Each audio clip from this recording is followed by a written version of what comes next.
Check one.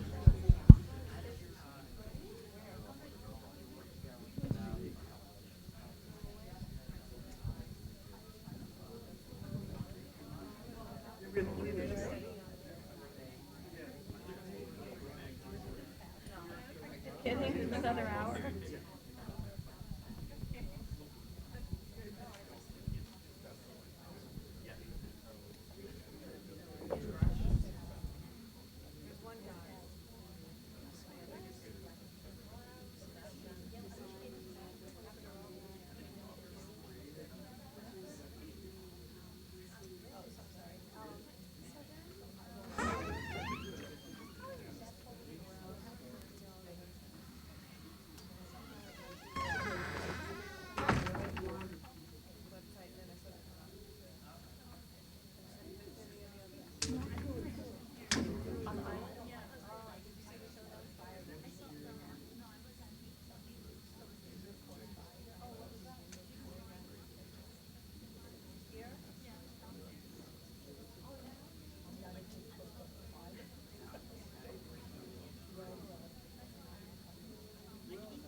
Okay, welcome to Governor's Island and to Cooper-Hewitt's exhibition, Graphic Design Now in Production, and to today's special program on indie publishing.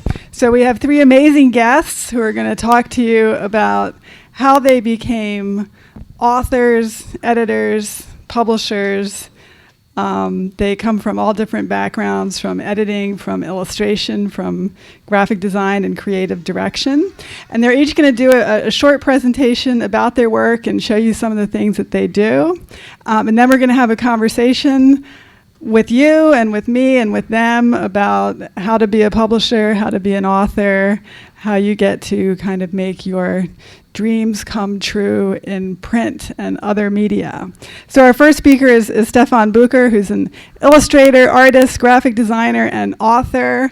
He'll have a book that he's signing after this event downstairs. All of our speakers have copies of their material that you can purchase and have them sign if you're interested. Our next speaker will be Todd Lippy, who is editor of the beautiful art magazine Esopus. He is also a filmmaker.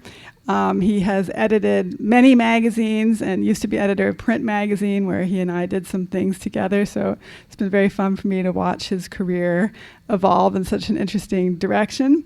And then Ralph McGinnis is editor and publisher and creative director of the indie foodie zine Put a Egg on It. And he's going to talk to you about how that came to be and how you too can put an egg on it and make your own stuff come into print. So I'm really thrilled to have them here and thrilled to have a chance for you to interact with them and ask them how it is that it happens today in this supposedly post-print world that we have more books and magazines than ever before. Made by real guys like this, okay? So Stefan, come on up and do your thing. Okay. Oh, yeah. That's right, taking the speaker mic. Hi, thanks for coming up and thanks for taking the ferry to see us. Going to give you a quick introduction of the kind of stuff I do, and specifically the books I've done. I do a lot of stuff. I have sort of an ADD career, which is to say I do movie titles on album covers and a lot of illustration. I lubricate door hinges, but I didn't get to it today. But a lot of times I just make books, and so I'll take you through that little journey. The first book I made was a book called All Access, The Making of 30 Extraordinary Graphic Designers. And that came about because nobody would let me design books. I designed an American Photography Annual here in New York, and I designed a book for AIGA in Los Angeles, and they'd done really well, and I thought, great, off I go on my new path to being a book designer after having done CDs for a few years. And then nobody would let me do any. I would go into these meetings, especially here in New York, and they would look at my portfolio and they're like, "Oh, this is really nice. We should do, we should do a book together." I said, "Where do you live? Where in New York do you live?" And I said, "Oh, I live on the west side in Los Angeles." And then they said, "Oh, okay. Well, we're going to be in touch," because they liked local. And I said, "I'll fly in." No, it's just too much of a commitment. So nobody would let me design these books, and then I wrote an essay for a book for the design firm Carlson Wilker for their book, Tell Me Why, which a friend of mine looked at who was an editor and said, "Oh, this would make a really good book proposal." And so I said, "Okay, well, if that's the only way I get to design a book is to write one, I'll write that book," which took about 2 years, nearly killed me. But I got it done, and it sort of opened the door to, I guess if you think that I can do that, then I guess I can do that. So, but after that, as I said, it took 2 years, and it was sort of a bruising process because it disabuses you of the notion that if you're the author, you have full control over what goes into the book. Not really at all. You are working, you are still working with a publisher, and they're saying, well, this is nice. Come on in. So they're saying, yeah, you're the author, but we really need you to gear this to something that we can sell. And this was through Rockport Publishers. And I remember the sort of the standard tagline, or the kind of the money line of that project was, we don't really think you understand this book. Like, really? Because I came up with the idea, I'm writing it, I'm designing it, I'm editing it, but I don't get it? No, okay. So that was my introduction to being an author and a book designer for my own stuff. And after that, I needed a break, and so I started my website, Daily Monster, and some of you might have seen the drawing demo downstairs earlier, where I draw characters based on ink blots. So it's the antithesis of this, which this was it was super gridded out and information design, 15 Ways from Sunday. And then I went to something very, very loose and made that into a book after the blog became really successful. And did that with How books. And so this already worked a little bit better because this was now much more strongly my own content. So there was a little bit more of like, well, you probably do understand what this book is about. We still have some notes, but they were really nice notes, and they were pretty good in terms of letting me do my thing.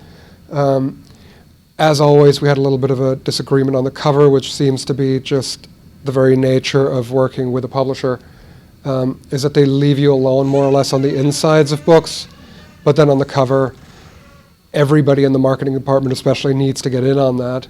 Because it's easy to rag on publishers with that, but they are dollars in printing your stuff and getting it out there, so they need to have something that they can sell. But it was getting easier. After this, I was really burned out, because I'd done 2 books back to back. I'd done the Monster website, which was great, but took a lot of time. And I said, okay, that's it, I'm not doing any more books. And then I talked to an editor at Rotavision, who said, her pitch basically came down to, come on, please, do a book, do another one. I'm like, I don't want to. But then she said, just sit with me for an hour.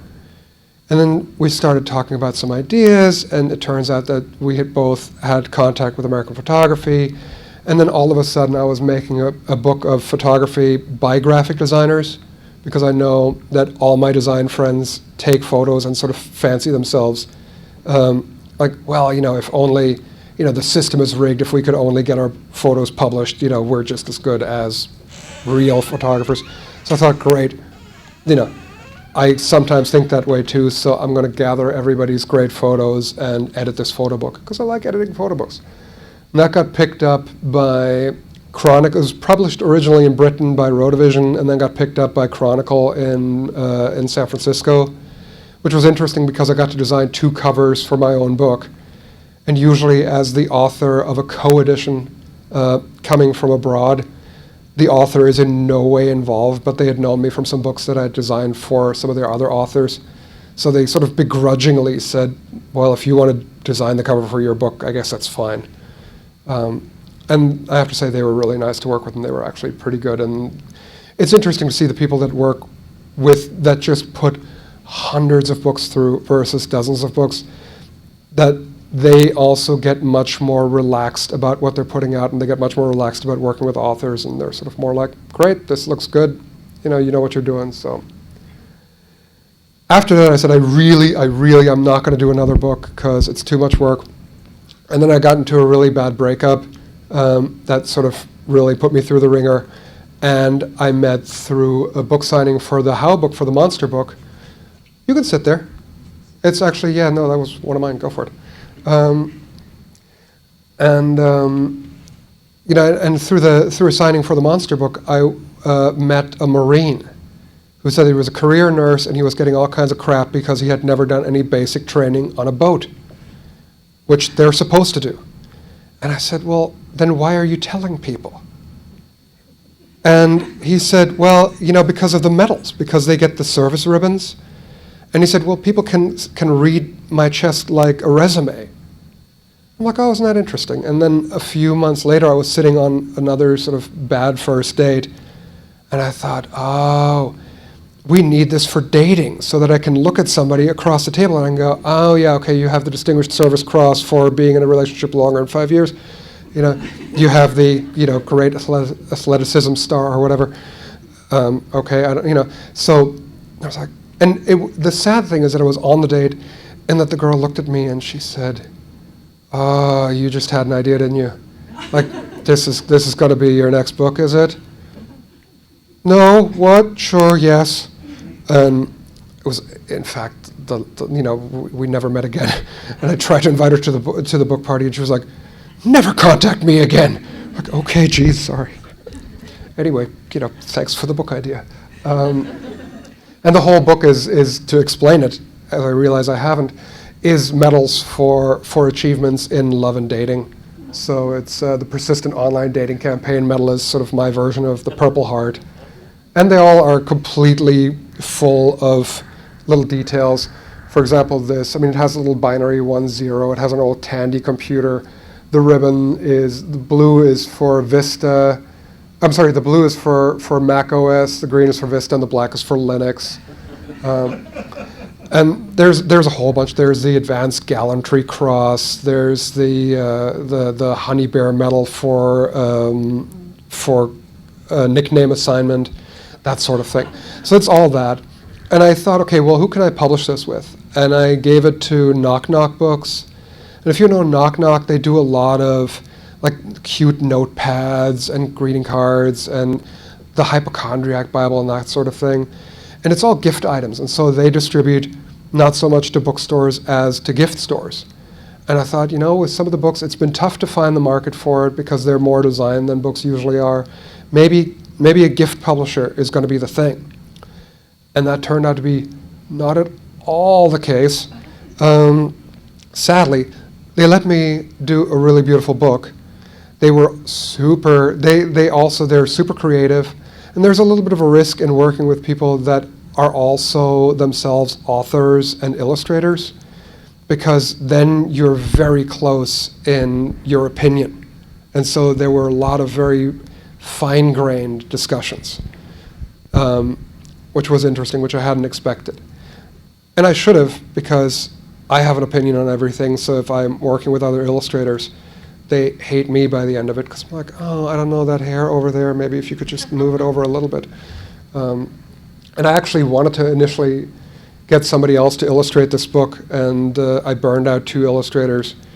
And the publisher actually said, no, we want you to do it. I'm like, this is not the model of efficiency that I had in mind.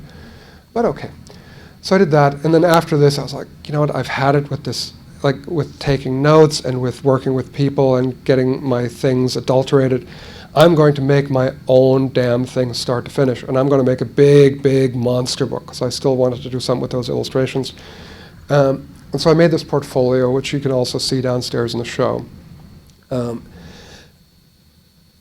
And as soon as I started doing it by myself, I realized that a lot of the stuff that was coming from the publishers was actually not without some sense, because I was talking to people, what do you want and what are you looking for in a book? Because I also wanted to get them out there and I wanted people to pick them up.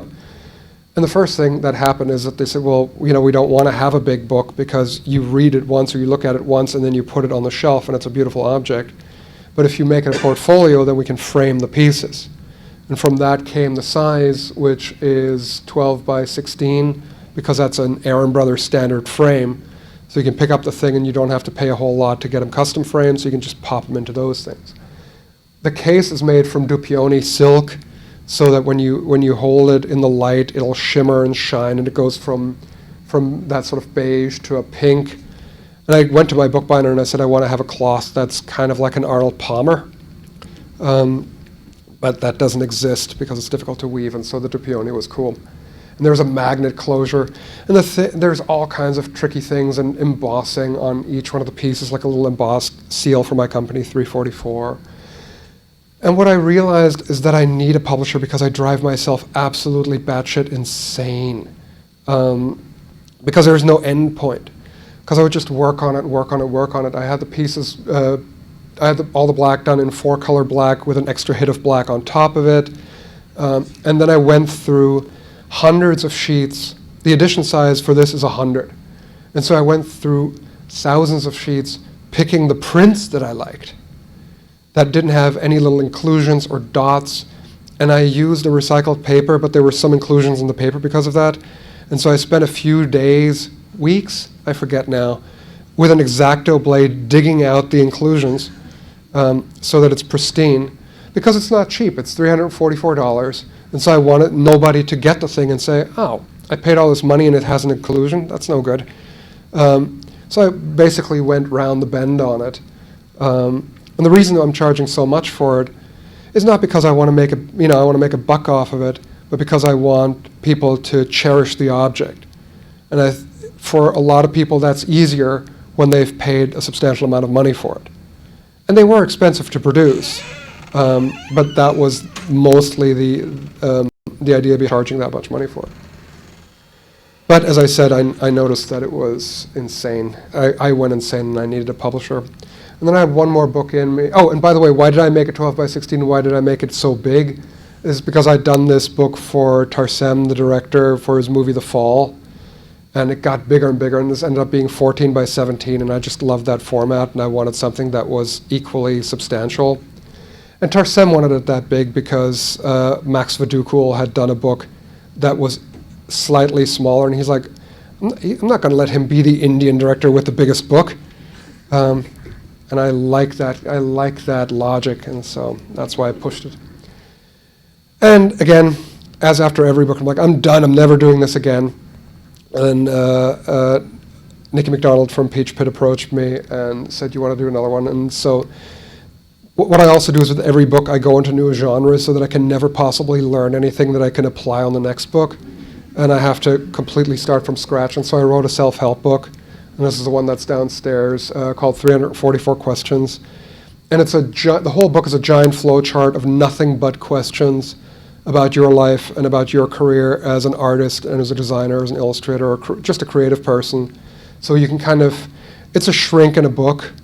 So you can basically take yourself through a process of analysis of where you're at, what you want to do, why are you where you're at, and what's keeping you from getting to where you want to go, and why aren't you doing it now, and all that sort of thing. And it's called 344 Questions because, again, that's my studio, so there are 1,484 bonus questions on top of that for 1,828 total questions. But ABB, always be branding, I guess. And with that, I was really done. That was it, last book, and this one actually sold well and was distributed well, which was great. And then I did this plush animal for Saks Fifth Avenue, the Yeti, last holiday season. And there was a question even last year. Does that mean my 6 minutes are up? Oh, okay. Well, then somebody take the call, damn it. Oh, way up? Oh, good God. All right. Well, so I'd done the Yeti, and even last year, the team at Saks had asked me, like, well, do you want to illustrate the children's book that goes with it? And I said, no, I can't possibly. I had just finished the questions book. And then the question came around again this year, and there was an idea in my head of the origin story of the Yeti. And I was like, all right, I got to take care of my guy. And I'd loved working on the Yeti, and I'd loved working on everything around it. And so coming up, seen here today for the very, very first time, is the Yeti story, which is going to come out in October. And that's actually going to be a fur-covered book. It's my first properly illustrated book. It's the first book that I've written in rhyme. So again, something completely different in a silver book. And it's for Saks Fifth Avenue, and it's put out through HarperCollins, so that is about as far away from indie as you could possibly be. And at the same time, it's probably been the most fun and the most freewheeling process. That was the closest that I've had to having a fully independent project. where it was just really joyful and it just really came out. And at the same time, there was still an externally set end point, where at some point somebody said, okay, it needs to ship now, please. And I think for my sanity, that's the model that I found works best for me. Is I'm independent in finding the place to publish it, but then I need to give up some of that independence so that somebody can put a stop to the madness, as I will do right now. Thank you. Thank you, Sarah. Hello. Where is that little camera? Here you go. Thank you. Escape. And then where's mine? I can't even read. Stefan, the Sophus. Cool. Okay. Good.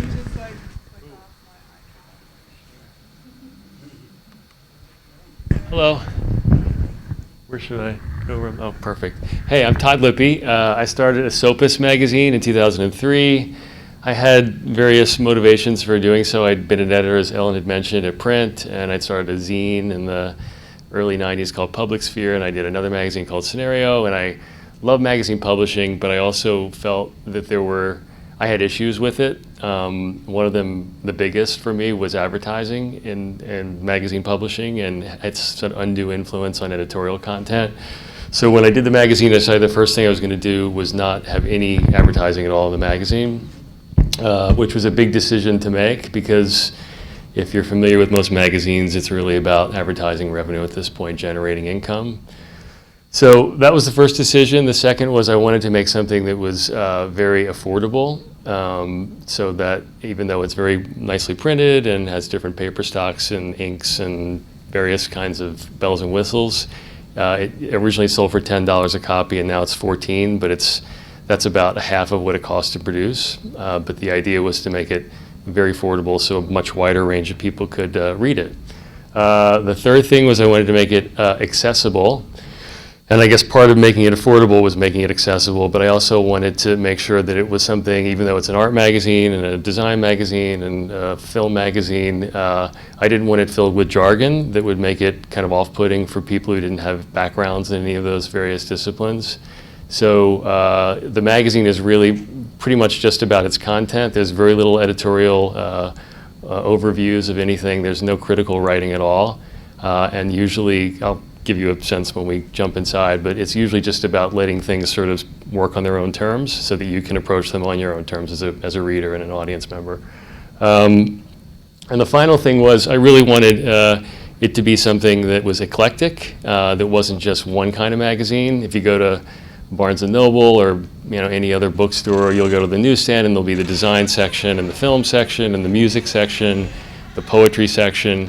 And that's all great, and I get many of those magazines myself, but I felt like we could broaden our audience considerably if we had a magazine that had all those things in every issue. So we have a whole bunch of different contents. This is a cover from our 6th issue, which is a process issue. It was devoted literally just to the creative process. And I think the piece downstairs is a poster by the artist Zyler Jane that relates to a mathematical process she uses to create artwork. So the backbone of every issue is 3 artist projects. This is from the 4th issue. It's an Ed Ruscha artist project. He altered a bunch of book covers and gave us the images, and then we kind of inserted them throughout the issue. And the idea, again, normally in any regular magazine, that would be primo real estate for an ad, the first page, page 1, and also the inside front cover. So the idea is often to supplant what would normally be an advertising space with art. So you sort of open the magazine, you're not immediately shouted at by an advertiser. Instead, you can sort of enter it at your own speed and kind of soak it up, I think, in a kind of a natural, organic, comfortable way. I should mention also, just before we go any further, all those things meant that I couldn't do this as a for-profit venture because I would have been insane to try to do it as a for-profit venture. So I became a 501c3. I created a foundation. Does everybody know what that means? It's basically it's a nonprofit designation from the government. What that allows you to do is to get grants from public agencies. So we get money from NEA and NISCA and DCA, New York City. It's also a way for anybody who wants to give you money gets a tax deduction, which is a huge deal.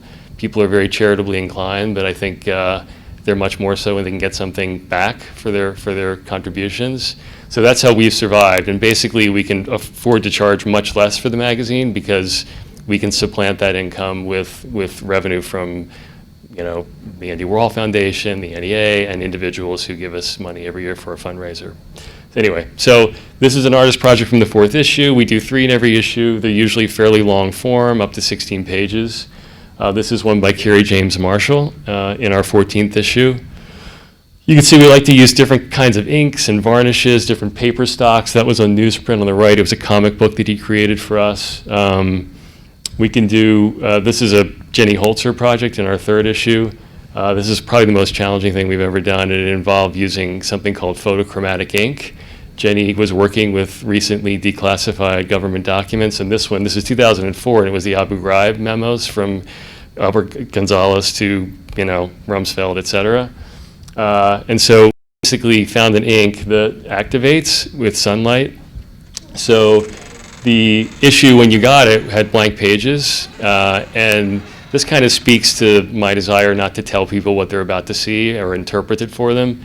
Jenny agreed that she didn't want to have any kind of thing saying this is printed with photochromatic ink, and Jenny Holzer works with declassified documents. So we just, these declassified documents must see the light of day.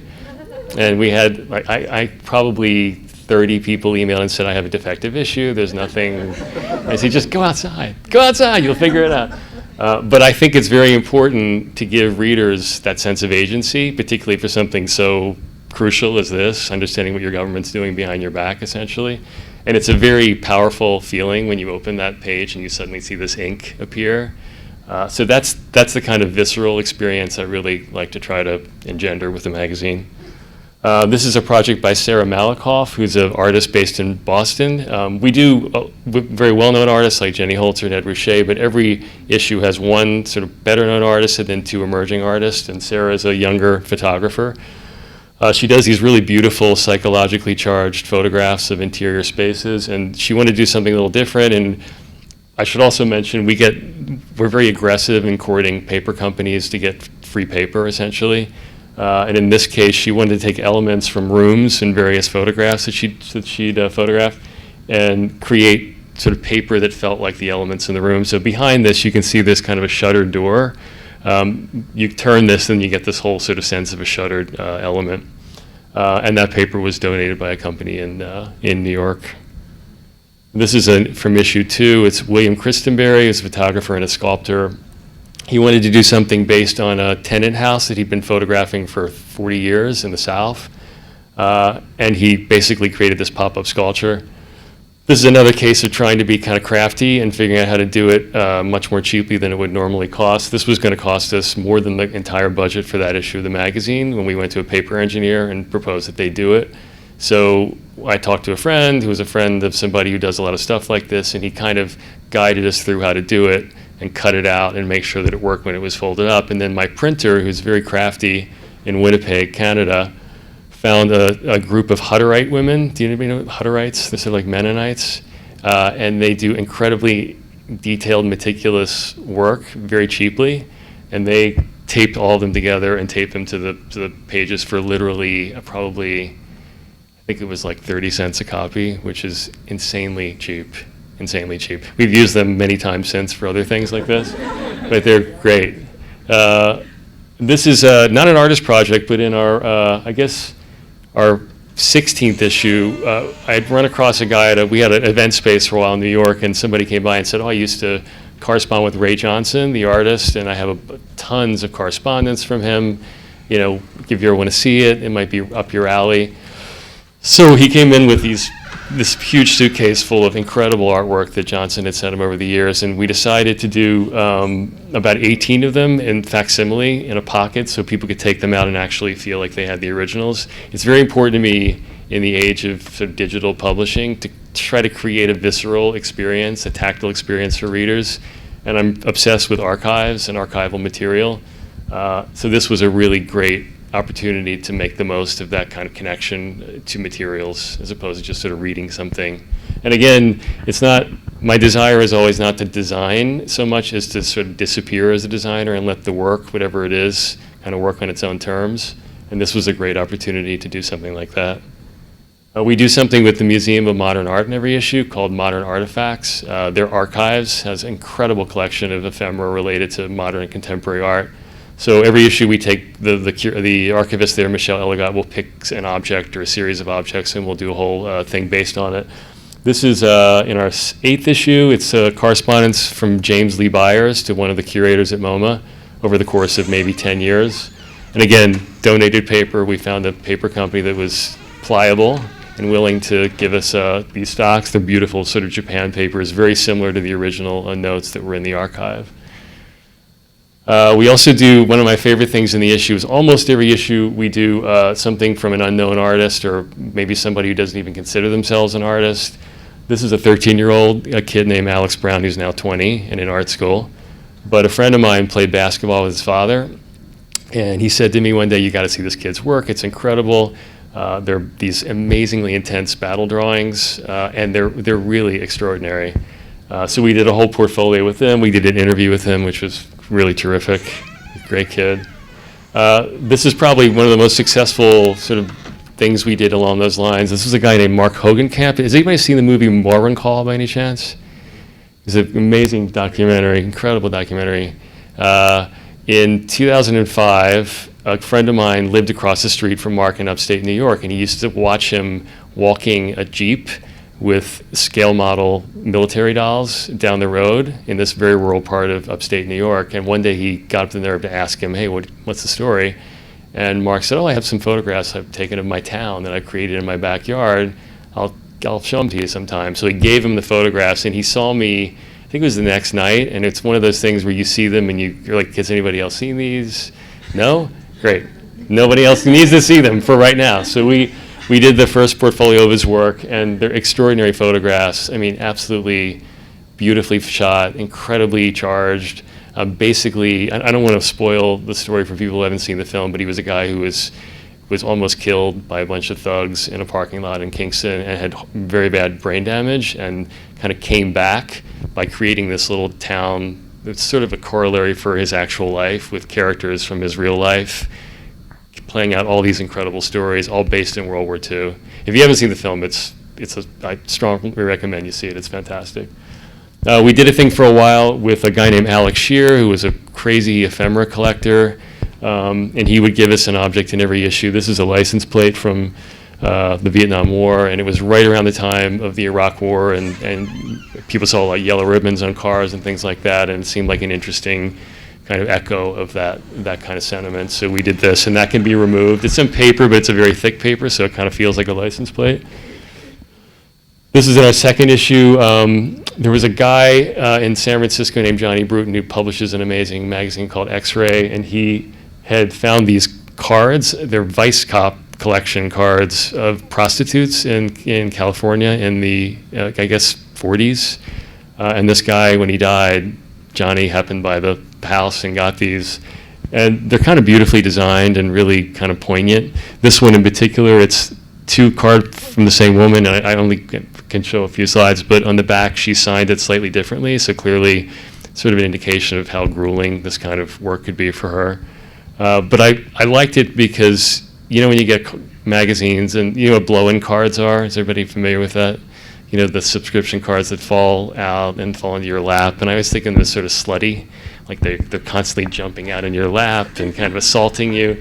So it seemed like an appropriate kind of a...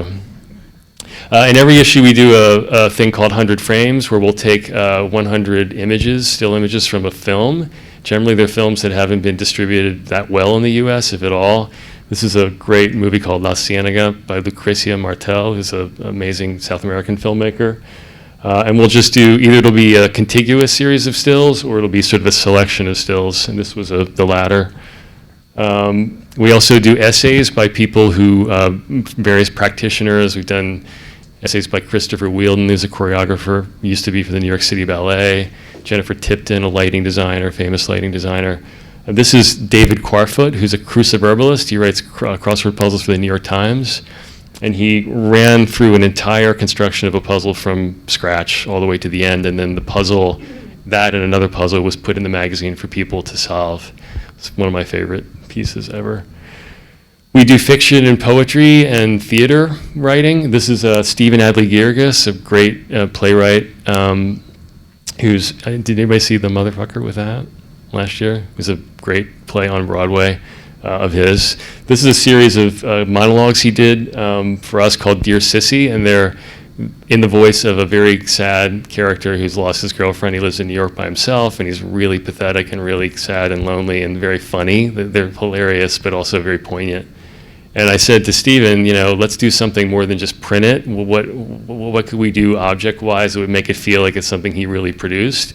And he said, he's such a loser. He'd be in his apartment and he'd want to write Sissy because he misses her, but he wouldn't have any paper. So, he probably would have like a bag from a stationery store that he bought his mother a birthday card in or something. So we kind of played on that, and basically found a bag and we were able to print on it. And we actually even put a receipt in it with from the store that he thought he might like to go to. And most people don't even see the receipt, but that's kind of the point.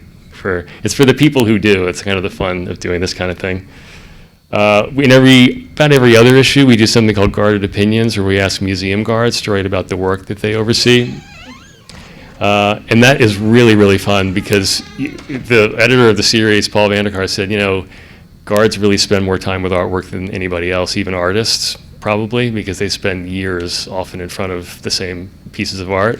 And the revelations are kind of incredible and really pretty interesting. On the left, we do a thing in every issue called Angus Trumbull's It's a Particular Year in Retrospect, and he'll do this very hilarious, incredibly meticulous, dense recounting of a particular year, usually from a very funny angle. We'll do invitationals sometimes. This is from an issue we devoted to television, and we asked people like Carolee Schneemann and Liam Gillick and Peter Solid and Jane Ann Phillips the question was, what would you like to see on TV? And Gillick's was great. It was all the characters in series that are never actually seen on screen, but a lot of really great answers. And then finally, in the back of each issue, we do a CD of new music that's commissioned according to a particular theme. It can run the gamut from subscribers' dreams to spam emails to whatever. This was a Help Wanted. We asked musicians to pick a particular Help Wanted ad and then write a song based on the ad. So that's kind of it for now. Thank you.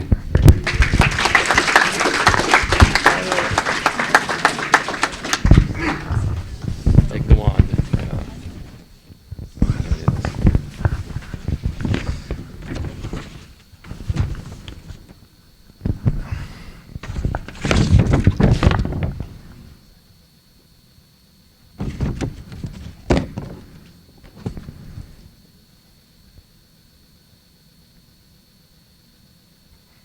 Hi, I'm Ralph McGinnis. I design, edit, and publish my own magazine called Put Egg on It, along with my partner, Sarah Keogh. It's a food magazine, but it's not a typical food magazine. It's more of an art magazine about cooking and eating. So we don't have reviews. We don't have any kind of criticism. It's all first-person, personal essays about food, eating, and all those kinds of things. It's a little playful. We usually have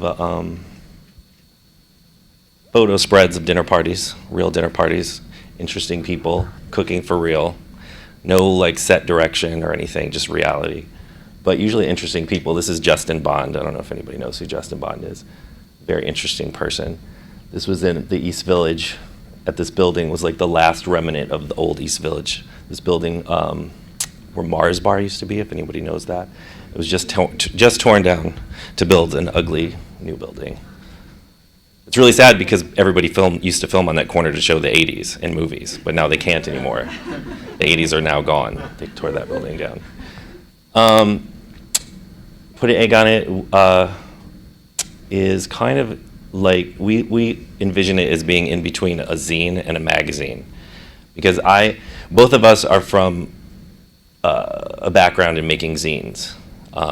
But we went to art school. We both worked on real magazines, so we can't like totally abandon the things we've learned. But I still think about things in terms of zines. And I grew up in the 80s and early 90s, and I didn't really read magazines too much. I read zines. And one thing I really love about zines are, they don't really wait around for someone to acknowledge them. You just get off your ass and you get to the Kinko's in the middle of the night and you con somebody into letting you use the photocopy machine, and you paste up and you cut up and you make your own magazine. Then you carry it around in your backpack and you deliver it. That's what you do.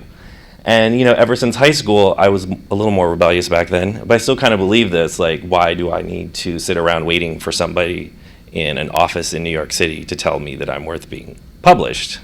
So I'll just publish it myself. And I still think that way, and I think everyone that way. And fortunately nowadays, there are so many options to print. You can buy a printer, you can, offset printing is pretty cheap actually, relatively speaking.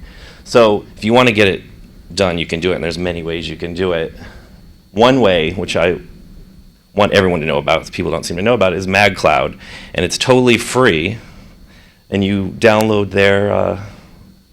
their specs, and you upload your magazine. It's totally free, and you only pay for each issue that gets printed.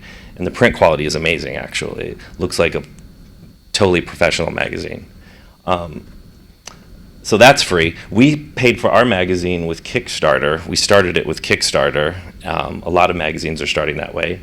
And we paid for it with our own money. Put an egg on it is relatively cheap compared to most magazines. There's also Lulu, which you can make books or art books from. I'm a champion of self-publishing. Not really a fan of corporate media. But we're not a nonprofit. We're definitely trying to be a profit, and that is the challenge right now, is we're moving from struggling to pay for the magazine and have it pay for itself. Our last issue did pay for itself, so hopefully with each issue we'll be able to add more pages. So far, no ads. So that's our challenge. We're working on that right now. Paid for it with Kickstarter. We didn't ask for very much money. Everyone said we made a mistake. We should ask for more. Because, right, we started it. We paid for the first, the very first issue we paid for ourselves. It was very cheaply done at a printer that was an offset printer where you just upload your artwork, and it was only 4 pages. And we're like, let's just do something. And it was only $350. We made 500 copies. It was full color. And we just did it. And then we waited 2 more years, and we got serious about it. We took 2 years. And then we were like, let's do this, and let's just do it. So we did Kickstarter. I was talking to a bunch of magazines are starting this way, and we're making friends with them. And we have these friends, they do a magazine called Makeshift. And they asked for $15,000 and got $48,000. So we should have asked for more, I think. But every year, Kickstarter, people are making more money. Like every single year. So Kickstarter is the way to go. But the way I look at it is, with zines, you don't have a business plan, you don't raise money. You just do it, and then you find your audience. And then once you have an audience, you can come up with a business plan. Because you have numbers to look at. You find out who likes your magazine, and you just go for it.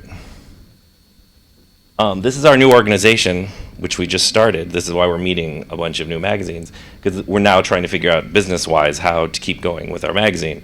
So we started this new organization called the Little Magazine Coalition.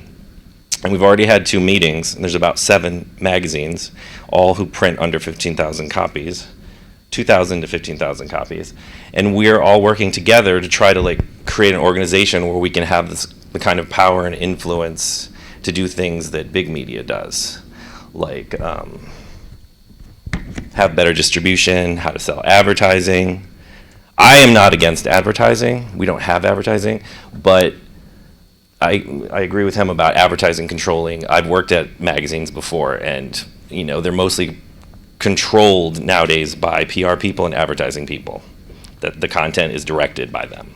Like, you can't do an interview with somebody unless you agree to ask specific questions. So you very rarely see a good interview with a celebrity anymore, because they just won't do them. And And like literally the advertisers will dictate the kind of photo stories you have, editorials, and I'm totally opposed to that. But I think there is a way to find advertising that will not cheat your readership. So we're trying to figure that out right now. So that's what we're doing. Put an egg on it. Maybe I should have talked more about put an egg on it. I wanted to focus on the, putting the magazine out. But put an egg on it is fun and playful. It is very zine-like. Still kind of professional. Can't help it. No, I mean, I try to be raw, but I went to art school and I'm like trained graphic designer now, so I can only be so raw anymore because I'm like most graphic designers, I'm a little bit anal. So hopefully I have a balance between more like a raw aesthetic and professional. Because I'm afraid what other graphic designers will think. What the spacing on these letters are all wrong and junk. Yeah, so we just put the magazine out of our studio in Brooklyn, and we do everything ourselves. I'm actually stuffing envelopes and mailing it off like all the time.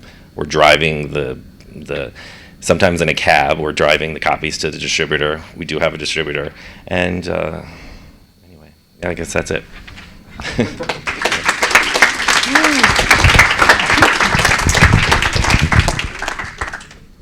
Clicker. Give me that. Thanks. Great. So sit down. Yep. So we're going to do questions for 15 minutes or so, and then let you all go, and you can meet the artists downstairs and ask them things in person as well. So I thought that was really interesting, and there's a couple of themes that came up that struck me, and one is that Todd and Ralph, in both of your magazines, there's a sort of resistance to critical writing, and it made me think of Susan Sontag in the 60s wrote an essay called Against Interpretation. And is this like the influence of reality television, or a kind of a document, like why no critical writing? Why? I don't think this works. Oh, You're yeah, on. I think there's plenty of critical writing already. Incredible. I mean, I subscribe to October. I subscribe to Artforum. I get, I love critical writing, but I don't think that it's great when you're trying to get a broad audience, because I think critical writing in a lot of ways turns a publication into a trade magazine, because people who have gotten their graduate degrees in, post-structural philosophy or whatever will know it, but other people will go, I don't understand what this means. This isn't for me, obviously.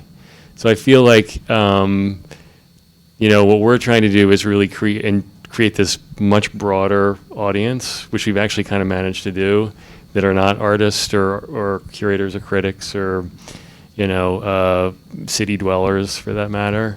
So I think it's just really a personal decision. It's not like I have anything against critical writing or criticism or interpretation. I'm not against interpretation, but I just think for us it made a lot of sense to just make it an absolute pure decision from the get-go. No advertising, no critical writing, and that way we're sort of being consistent, I think, in our vision and in our mission. I like that equation of advertising with critical writing. Sorry, it's something personal.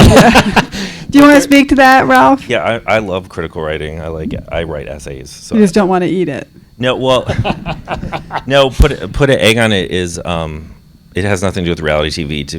To me, it's like it's like a fanzine for food, and one thing I don't like about magazines, food magazines, for instance, or fashion magazines, lifestyle magazines, is that they're not really that interesting to me, because they don't really reflect any kind of reality.